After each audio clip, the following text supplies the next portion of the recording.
Welcome to my YouTube channel. तो आज का जो हमारा कॉन्सेप्ट है विसंगति की अवधारणा क्या है, ये दिया गया है आपके दुर्खिम के द्वारा।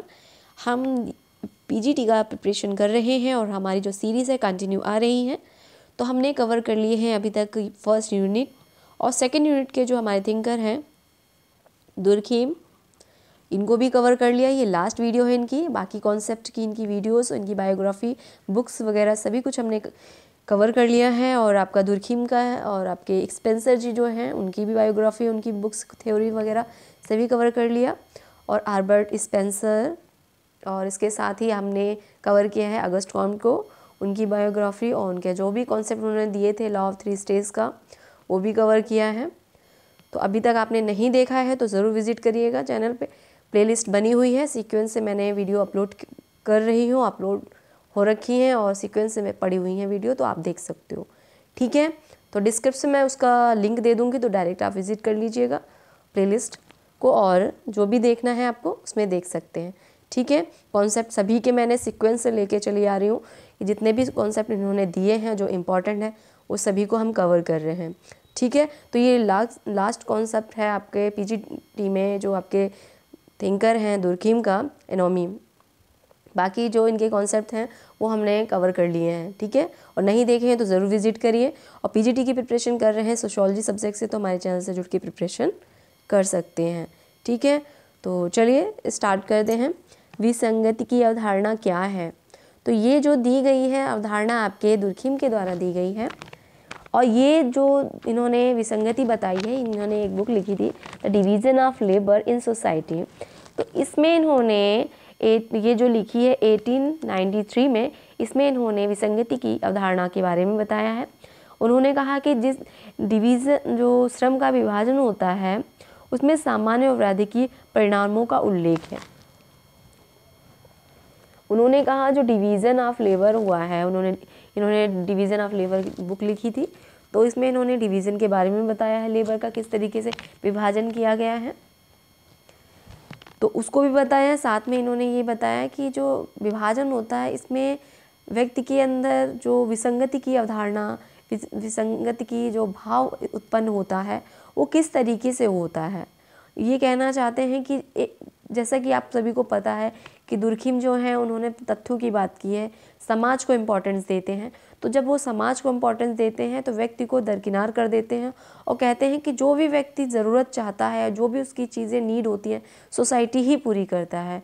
तो जैसे वो समाज में वर्क करता है, समाज के अकॉर्डिंग चलता है, तो जब तक उसकी ज़रूरतें खुद की होती हैं, तब जब वो पूरी नहीं होती, जैसे एक व्यक्ति है वो जॉब करता है और नौकरी करता है, उसको इनकम मिलती है, लेकिन उस इनकम से वो सेटिस्फाइड नहीं है या उसका गुजारा नहीं चलता, तब वो क्या करता है, जो सोसाइटी में नियम रूल बने हुए हैं उनको फॉलो नहीं करता। उसकी मानसिकता ये होती है कि नहीं, इससे तो कुछ हो नहीं रहा है, तो किस तरीके से कार्य करें।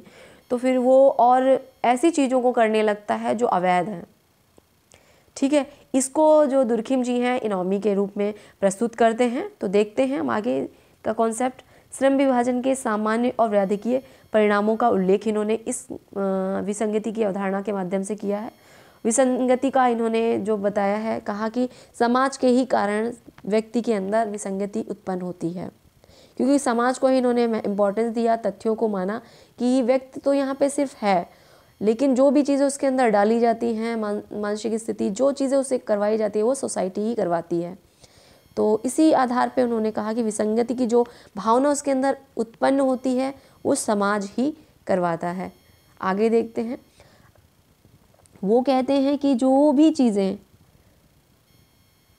इन्होंने कहा कि जिस तरीके से, जैसे एनोमी का मतलब ये होता है कि जैसे एक व्यक्ति है, उसके साथ अचानक कोई घटना घट जाती है। अचानक घटना मतलब क्या, महत्वपूर्ण जो तकनीक है, परिवर्तन उसमें होते हैं, एकाएक कोई बड़ी उन्नति मिल जाती है, अवनति हो जाती है, जब नवीन परिस्थितियां उत्पन्न होने लगती हैं और उसी से समाज में नियम जो होता है, नियम विहीनता और आदर्श शून्यता की स्थिति उत्पन्न हो जाती है। तो क्या होता है, तब जो होता है एनोमी की स्थिति उत्पन्न हो जाती है, आदर्श शून्यता आ जाती है, विहीनता आ जाती है व्यक्ति के अंदर। अचानक परिवर्तन कैसे? परिवर्तन अच्छे भी हो सकते हैं, बुरे भी हो सकते हैं, है ना। तो उसको इन्होंने बताया कि एनोमी की स्थिति जब मनुष्य के अंदर आ जाती है तो वो मतलब गलत कार्यों को करने लगता है, चोरी करने लगता है। जब नौकरी उसको अर्निंग उतनी पूरी नहीं हो रही लेकिन उसे उसका गुजारा नहीं चल रहा है तो चोरी करने लगता है। जैसे एग्ज़ाम में जो बच्चा है पास नहीं हो रहा तो वो या फिर सुसाइड की तरफ बढ़ेगा, जैसा कि इन्होंने आत्महत्या के बारे में बताया, या फिर वो क्या करेगा, दूसरा रास्ता अपनाएगा, नकल करेगा, चीटिंग करेगा, किसी तरीके से अवैध तरीके से अपने आप को क्वालिफाई करने की कोशिश करेगा। तो इस तरीके से इन्होंने ये बताया। नेक्स्ट आगे ये कहते हैं, जब भी कोई अचानक परिवर्तन होता है तो समाज के जो नियंत्रणात्मक नियम होते हैं, जो आदर्शात्मक संरचना होती है वो ढीली पड़ जाती है और उस अवस्था में व्यक्ति को यह नहीं सोचता कि क्या गलत है अथवा क्या सही है। उनकी इच्छाएं ही क्या होती हैं, दम्य रूप से बढ़ जाती हैं और उनकी संतुष्टि के लिए क्या करता है, वो विसंगति को अपनाने लगता है ना। तो इस तरीके से दुर्कheim ने इस अवधारणा को दिया और आगे ये कहते हैं कि जो समाज है इसका उत्तरदायी है और समाज के जो प्राणी हैं, जो व्यक्ति हैं, अनेक उनकी आवश्यकताएं होती हैं।